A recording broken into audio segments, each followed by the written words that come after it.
भले ही कितना बड़ा ऑर्गेनाइजेशन हो, ऑर्गेनाइजेशन का कोई भी साइज हो, किसी भी टाइप का ऑर्गेनाइजेशन हो, हर तरह के ऑर्गेनाइजेशन में मैनेजर को कुछ काम करने होते हैं।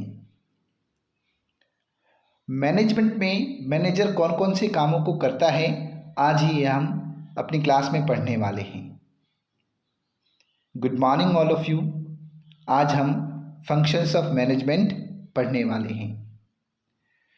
मैनेजमेंट में मैनेजर का सबसे पहला काम जो होता है वो होता है प्लानिंग।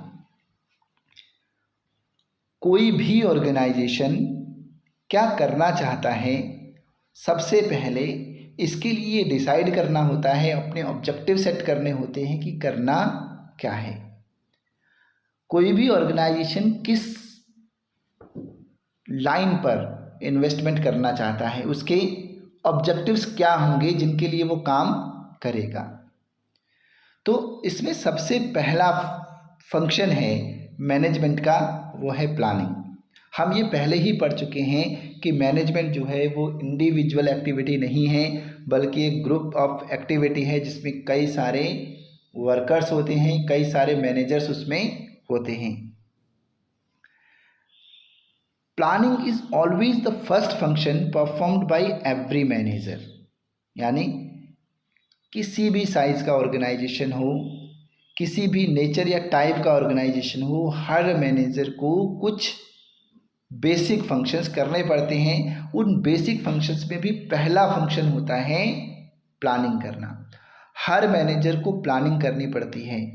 अब बात यह आती है कि प्लानिंग बोलते किसको हैं, प्लानिंग क्या है, प्लानिंग की प्रॉपर कॉन्सेप्ट क्या है। तो planning refers to deciding in advance what to do, how to do, when to do and who is going to do it. Deciding in advance यानी एडवांस में ही हम ये सोच कर रख लें, एडवांस में ही हम ये तय कर लें कि हमने करना क्या है। जब हम पहले से ही ये तय करके रखें कि हम क्या करना चाहते हैं, हमें क्या करना है और उसको हम कैसे करेंगे। सीक्वेंस वाइज ले लीजिए। पहला काम हमें करना क्या है, व्हाट टू डू। फिर जब हमने ये डिसाइड कर लिया कि हमने करना क्या है, तो उसके बाद नेक्स्ट स्टेप आता है कि उसको हम कैसे करेंगे। तो how to do, deciding in advance what to do पहला काम। दूसरा काम हाउ टू डू, फिर हमने ये भी डिसाइड कर लिया कि हमने करना कैसे है, इसकी भी हमने प्लानिंग कर ली। फिर हमें ये सोचना है, हमें ये डिसाइड करना है कि वो काम हम कब करेंगे, तो व्हेन टू डू। तो ये हो गया प्लानिंग रेफर्स टू क्या, deciding in advance what to do, how to do, when to do, और फाइनली उस काम को करने वाला कौन है, उस काम को कौन करेगा, तो who is going to do it, who is going to do it. तो प्लानिंग का मीनिंग क्लियर हो गया। Planning refers to deciding in advance what to do, how to do, when to do and finally who is going to do it. Planning करने का जो सबसे बड़ा फ़ायदा वो ये है कि जो हम प्लान करके रखते हैं और जो हम एक्चुअल वर्क करते हैं, उनके बीच में जो गैप है, उस गैप के को पूरा करने में, उस गैप के बीच में एक तरह से पुल का काम करती है प्लानिंग। ये कह रहे हैं planning bridges the gap between where we stand today, कि आज हम कहाँ हैं और प्लानिंग करने के बाद, प्लानिंग के अकॉर्डिंग काम करने के बाद हम उस टाइम में, आफ्टर प्लानिंग जो भी हमारा टारगेट है, टाइम पीरियड है, उस टाइम पीरियड के बाद हम कहाँ पहुँचेंगे या हम प्लानिंग के साथ कहाँ पहुँचना चाहते हैं। Planning bridges the gap between where we stand today and where we want to reach, यानी उस गैप के बीच में वो ब्रिज का काम करता है कि आज हम कहाँ हैं और कहाँ हम जाना चाहते हैं। आज हम कहाँ हैं और कहाँ हम जाना चाहते हैं, उसके बीच में, उस गैप के बीच में प्लानिंग जो है वो ब्रिज का काम करती है। तो आपको समझ में आ गया होगा, बहुत ही आसान है। प्लानिंग क्या है? Deciding in advance what to do, how to do, when to do and who is going to do it. Planning bridge the gap between where we stand today and where we want to reach. आज हम कहाँ हैं और हम कहाँ जाना चाहते हैं, ये काम हमारा प्लानिंग करती है। ये था मैनेजमेंट का सबसे पहला फीचर। जब हम ये डिसाइड करें कि हमने करना क्या है और उसको हम कैसे करेंगे, कब करेंगे और उसको कौन करने वाला है, यही कहलाती है प्लानिंग। और मैनेजमेंट का जो मैनेजर है वो सबसे पहला काम यही करता है। मैनेजमेंट का मैनेजर सबसे पहले यही काम करता है कि क्या करना है, कैसे करना है, कब करना है और उसको कौन करने वाला है। इसी बात की प्लानिंग मैनेजर करता है। Every manager starts with deciding in advance the objectives of an enterprise and how to accomplish these objectives। यही चीज़, ये तो हम ऊपर पढ़ चुके। पहले से ही एडवांस में ये डिसाइड करना कि हमारे ऑब्जेक्टिव्स क्या होंगे। एंटरप्राइज या ऑर्गेनाइजेशन किस ऑब्जेक्टिव पे काम करेगा और जो भी ऑब्जेक्टिव होंगे उन ऑब्जेक्टिव को कैसे अकम्प्लिश करेगा, कैसे पूरा करेगा। Planning is the base of all other functions of management. ये बड़ी अच्छी बात कही है इन्होंने कि मैनेजमेंट के दूसरे जितने भी फंक्शंस हैं, मैनेजमेंट के दूसरे जितने भी फंक्शंस हमने पढ़े उन सब का बेस है प्लानिंग। अब आता है दूसरा फीचर, मैनेजमेंट का दूसरा फंक्शन, वो होता है ऑर्गेनाइजिंग। ऑर्गेनाइजिंग को अगर हिंदी में हम कहें तो संगठित, है ना, सारी चीज़ों को इकट्ठा करना, जोड़ना, संगठन करना, तो ऑर्गेनाइज करना। After setting up of plans, next function of every manager is to organise the activities and establishing an organization structure to execute the plan। यानी प्लान फंक्शन को सेट करने के बाद में जितने भी मैनेजर्स हैं, जब ये प्लानिंग कर लेते हैं तो फिर वो उन सारी एक्टिविटीज़ को ऑर्गेनाइज करते हैं और सबसे पहले वो ऑर्गेनाइजेशनल स्ट्रक्चर तैयार करते हैं जहाँ पर वो उस प्लान को एग्जीक्यूट करेंगे। अब देखिए, प्लानिंग बनाई हमने, स्कूल सेटअप करना है। जनरली मैं दो ही एग्जांपल देता हूँ आपको हमेशा, स्कूल या हॉस्पिटल का, क्योंकि स्कूल से आप जुड़े हुए हैं, हॉस्पिटल से आप जुड़े हुए होते हैं, तो आपको जल्दी समझ में आता है। स्कूल हमें सेटअप करना है, हमने डिसाइड किया, मैनेजर ने डिसाइड किया कि हमने टॉप लेवल का स्कूल खोलना है। मैनेजर ने डिसाइड किया कि स्कूल में काम क्या करने हैं, भैया टॉप लेवल की पढ़ाई देनी है, टॉप लेवल की एजुकेशन प्रोवाइड करवानी है ना।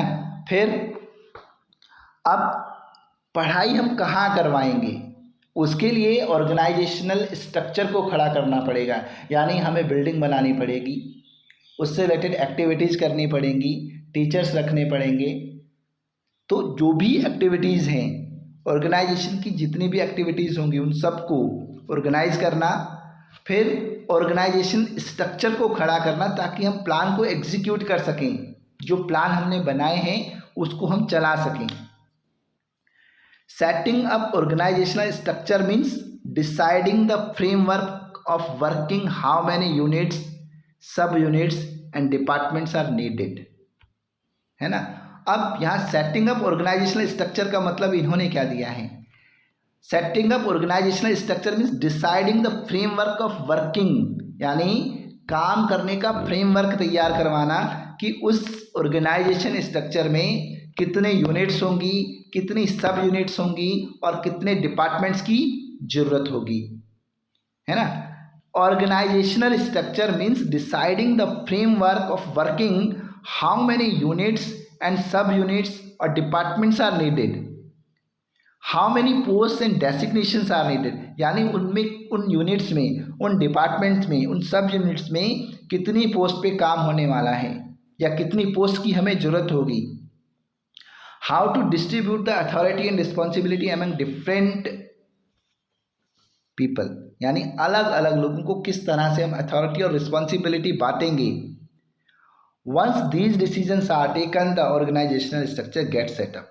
जब ये सारे डिसीजंस ले लिए जाते हैं तब ऑर्गेनाइजेशनल स्ट्रक्चर अपने आप सेटअप हो जाता है।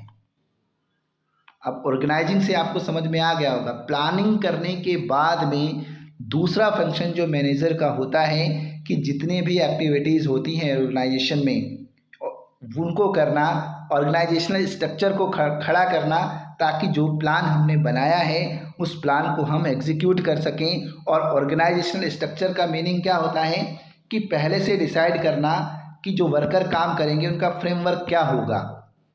जैसे पूरे ऑर्गेनाइजेशन में कितनी यूनिट्स होंगी, कितनी सब यूनिट्स होंगी, कितने डिपार्टमेंट्स होंगे, कितनी पोस्ट और डेसिग्नेशंस की हमें उस हर डिपार्टमेंट में ज़रूरत होगी, और किस तरह से हम उसके लिए अथॉरिटी और रिस्पॉन्सिबिलिटी को अलग अलग लोगों को बांटेंगे।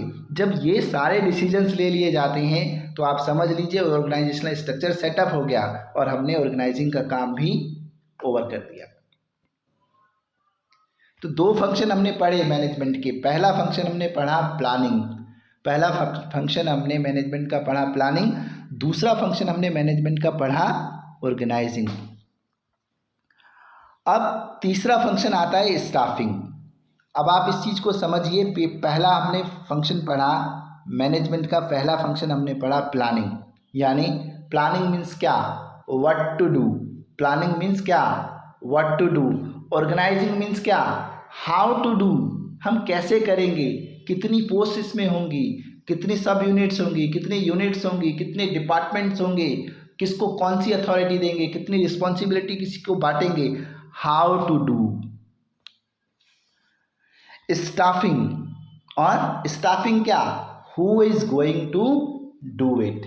Staffing means who is going to do it, कि इस काम को कौन करेगा। इतनी हमने यूनिट्स बना दी, इतनी सब यूनिट्स बना दी, इतने हमने डिपार्टमेंट्स बना दिए, है ना, इतनी हमने पोस्ट सेटअप कर दी, लेकिन उन पोस्ट पे काम कौन करेगा, उन यूनिट्स में काम कौन करेगा, उन डिपार्टमेंट्स में उन डिपार्टमेंट्स को संभालेगा कौन, यानी who is going to do it, उस काम को करने वाला कौन है।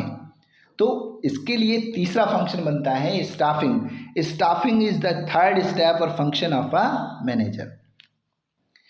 किसी भी मैनेजर का जो तीसरा स्टेप है वो है स्टाफिंग करना। It refers to recruiting, selecting, appointing the employees, assigning them duties, maintaining cordial relations, taking care of grievances of employees। ये इतनी प्रोसेस है। यानी सबसे पहले रिक्रूट किया जाता है। अब रिक्रूट को समझ लीजिए, रिक्रूट क्या होता है। आपको 10 पोस्ट पे आपको एम्प्लॉयज़ चाहिए, अपने 10 पोस्ट पे आपको एम्प्लॉयज़ की ज़रूरत है, तो आपने क्या किया, विज्ञापन दिया, ऐड दिया आपने, और ऐड में कहा कि हमें 10 पोस्ट हमारे पास हैं और इसके लिए हमें एम्प्लॉयज़ की ज़रूरत है, तो इसके लिए आप लोग आवेदन करेंगे। इसको हिंदी में बोला जाता है भर्ती निकालना। यानी आपको 10 पोस्ट की ज़रूरत है, जब आपने उसका ऐड निकाला तो आपके पास सैकड़ों लोग आए, उन सैकड़ों लोगों में से फिर सिलेक्शन किया जाता है, हम उसी को अपॉइंट करते हैं जो बेस्ट होते हैं। तो पहला काम जो भर्ती निकालने का काम किया जाता है, जो विज्ञापन दिया जाता है कि हमें इतने पोस्ट पे इतने वर्कर्स की ज़रूरत है, उस प्रोसेस को हम बोलते हैं रिक्रूटिंग। रिक्रूटिंग होने के बाद में फिर हम करते हैं सेलेक्टिंग। उनमें से वर्कर्स को हम फिर सेलेक्ट करते हैं, जो मोस्ट सुटेबल होते हैं उन्हीं को सिलेक्ट किया जाता है। सिलेक्ट करने के बाद में फिर उनको उन पोस्ट पर अपॉइंट किया जाता है। अपॉइंट करने के बाद में फिर उनको उनकी ड्यूटीज़ असाइन की जाती हैं, उनको ड्यूटीज़ बांटी जाती हैं। फिर जितने भी वर्कर्स पहले से उस ऑर्गेनाइजेशन में काम कर रहे हैं उनके बीच में कॉर्डियल रिलेशंस को मेंटेन किया जाता है कि उनके जो बीच में संबंध हों वो अच्छे बने। और फिर जितने भी एम्प्लॉयज़ हैं उनकी शिकायतों का भी ध्यान रखा जाता है। ये काम स्टाफिंग का है। सबसे पहले समझ लीजिए, स्टाफिंग थर्ड स्टेप है मैनेजमेंट का, और इसमें सबसे पहले रिक्रूटिंग की जाती है, फिर सिलेक्शन किया जाता है, फिर अपॉइंटमेंट होती है, फिर उनको ड्यूटीज असाइन की जाती हैं। इसके बाद में कॉर्डियल रिलेशंस और एम्प्लॉयज़ की जितनी भी शिकायतें हैं उनकी देखरेख की जाती है।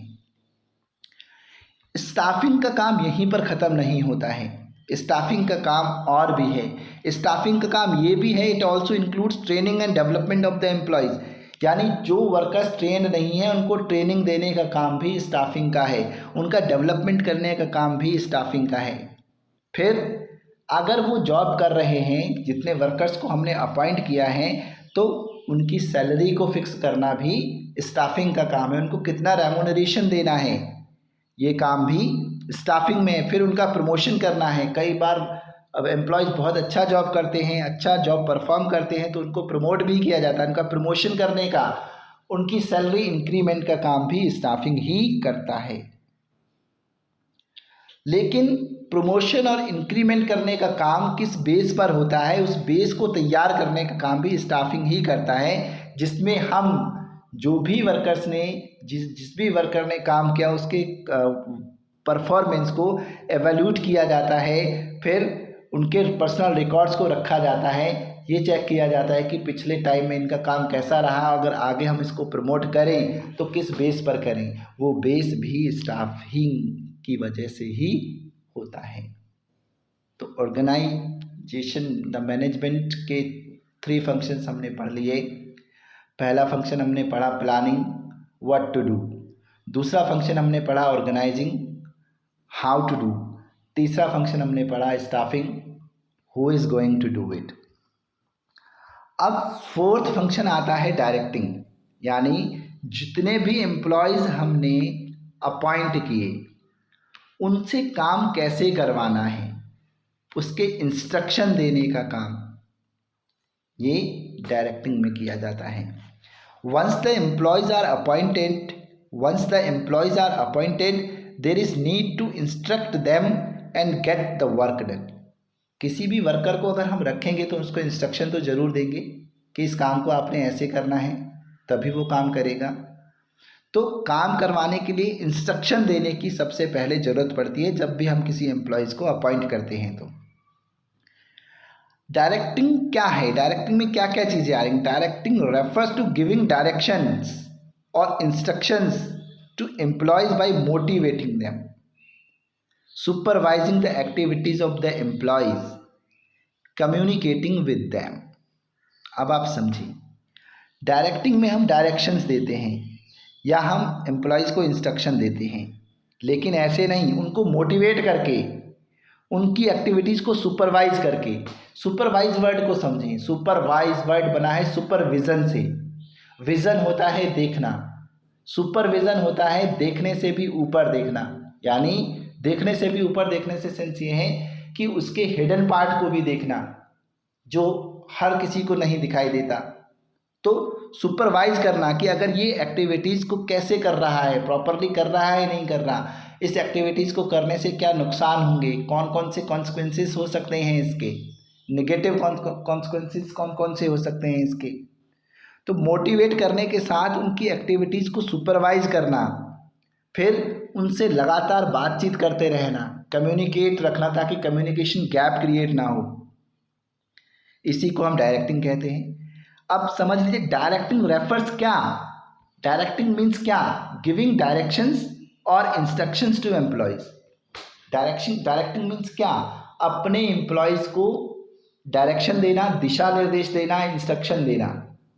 तो गिविंग डायरेक्शन और इंस्ट्रक्शंस टू एम्प्लॉयज़ कैसे, by motivating them, supervising the activities of employees, या फिर कम्युनिकेटिंग विद देम। इन 3 तरीक़ों से हम एम्प्लॉयज़ को डायरेक्शंस भी देते हैं, हम एम्प्लॉयज़ को इंस्ट्रक्शंस भी देते हैं। Manager act as leader.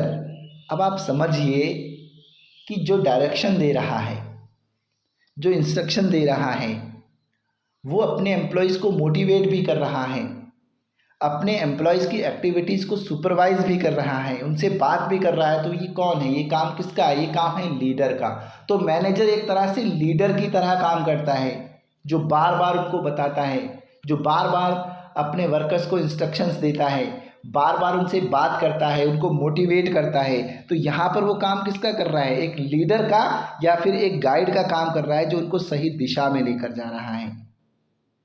So directing function includes supervising, motivating, communicating and leadership। तो 4 चीज़ें जुड़ गई इसके साथ, यानी अब आप समझ लीजिए डायरेक्टिंग का मीनिंग क्या हो गया, गिविंग डायरेक्शन और instructions to employees by motivating them, by supervising the activities of employees, by communicating with them, by doing the leadership. तो 4 चीज़ें इसमें आ गई। इन 4 चीज़ों के साथ जो मैनेजर है वो अपने एम्प्लॉयज़ को डायरेक्शन देता है, इंस्ट्रक्शन देता है। तो ये था मैनेजमेंट का 4th फंक्शन। पहला फंक्शन हमने पढ़ा प्लानिंग, दूसरा फंक्शन हमने पढ़ा ऑर्गेनाइजिंग, तीसरा फंक्शन हमने पढ़ा स्टाफिंग, चौथा फंक्शन हमने पढ़ा डायरेक्टिंग। अब 5th फंक्शन आता है controlling. This is the last function of manager. Manager का ये लास्ट फंक्शन होता है। In this function manager tries to match the actual performance with the planned performance. हाँ जी, जो हमने पहला काम किया था, पहला काम हमने क्या किया था, प्लानिंग की थी। अब लास्ट काम हमने क्या किया, डायरेक्टिंग किया, जिसमें वर्कर्स कैसा काम कर रहे हैं उसको हम देख रहे हैं, उनको सुपरवाइज कर रहे हैं।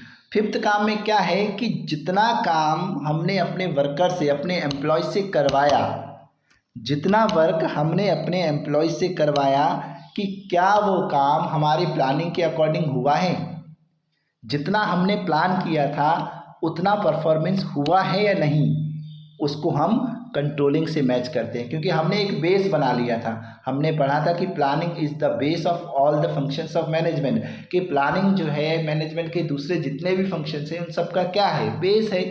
अब बेस हमारे पास है, फिर उसके बाद जितने काम हो रहे हैं उनको हम अपने प्लान्ड वर्क से हम एक्चुअल परफॉर्मेंस को मैच करते हैं। If there is no match between both, अगर इन दोनों में मैच नहीं होता है, यानी जितना हमने प्लान किया था, सपोज करें हमने 100 यूनिट बनाने का प्लान किया था, हमने 100 यूनिट बनाने का प्लान किया था, लेकिन हम एक्चुअल में यूनिट्स तैयार कर पाए 80, तो क्या हुआ, मिसमैच हो गया। प्लानिंग हमारी 100 की थी, आउटपुट हमने एक्चुअल परफॉर्मेंस किया हमने 80 यूनिट्स का, तो क्या हुआ, यानी प्लान्ड परफॉर्मेंस में और एक्चुअल परफॉर्मेंस में मिसमैच हो गया। अब यहाँ पर मैनेजर क्या काम करेगा, यहाँ पर मैनेजर कोशिश करेगा कि ये डिविएशन हुआ क्यों है, ये मिसमैच क्यों हुआ, इस मिसमैच के होने के कारण क्या थे। तो then manager try to find out the reasons of deviation. फिर मैनेजर क्या करता है, उन डिविएशंस को फाइंड आउट करने का ट्राई करता है, और जब उसे रीज़न पता लग जाते हैं, suggest corrective measures to come on the path of the plan. फिर वो अपने वर्कर्स को सजेस्ट करता है कि आप इस तरह से काम करें ताकि वो वर्क जो है प्लान से मैच करने लगे। Controlling functions refer to all the performance measurement. यानी कंट्रोलिंग फंक्शन क्या है, कंट्रोलिंग फंक्शंस रेफर्स क्या कर रहा है, ऑल द परफॉर्मेंस मेजरमेंट्स, जितने भी काम किए गए हैं, जितने भी परफॉर्मेंसेस वर्कर्स द्वारा या एम्प्लॉयज़ द्वारा किए गए हैं, उनका मेजरमेंट करने का काम कंट्रोलिंग करती है। फॉलो अप द एक्शंस, और फिर जो डिविएशन हुए हैं उन पे एक्शंस को फॉलो अप करना, that keep the actual performance on the path of the plan, ताकि जो एक्चुअल परफॉर्मेंस है वो प्लान के पाथ पर आ सके, यानी एक्चुअल परफॉर्मेंस प्लान परफॉर्मेंस के साथ मैचअप कर सके। तो ये थे मैनेजमेंट के 5 फंक्शंस जो हमने पढ़े। पहला था प्लानिंग, दूसरा था ऑर्गेनाइजिंग, तीसरा था स्टाफिंग, चौथा डायरेक्टिंग और पांचवा कंट्रोलिंग। मुझे उम्मीद है कि आप सारे फंक्शन आपको अच्छे से समझ में आ गए होंगे। अगर आप इस चैनल पर नए हैं तो इस चैनल को सब्सक्राइब करना मत भूलो, और अगर मैं इतनी मेहनत करके पढ़ाता हूँ तो आई थिंक आपको चैनल भी सब्सक्राइब करना चाहिए, और लाइक और कमेंट भी कर दिया करो, ताकि हमारा चैनल भी चलता रहे। और इतनी एनर्जी लगाकर हम आप लोगों को पढ़ाते हैं, तो सब्सक्राइब और लाइक और कमेंट भी ज़रूर किया करें।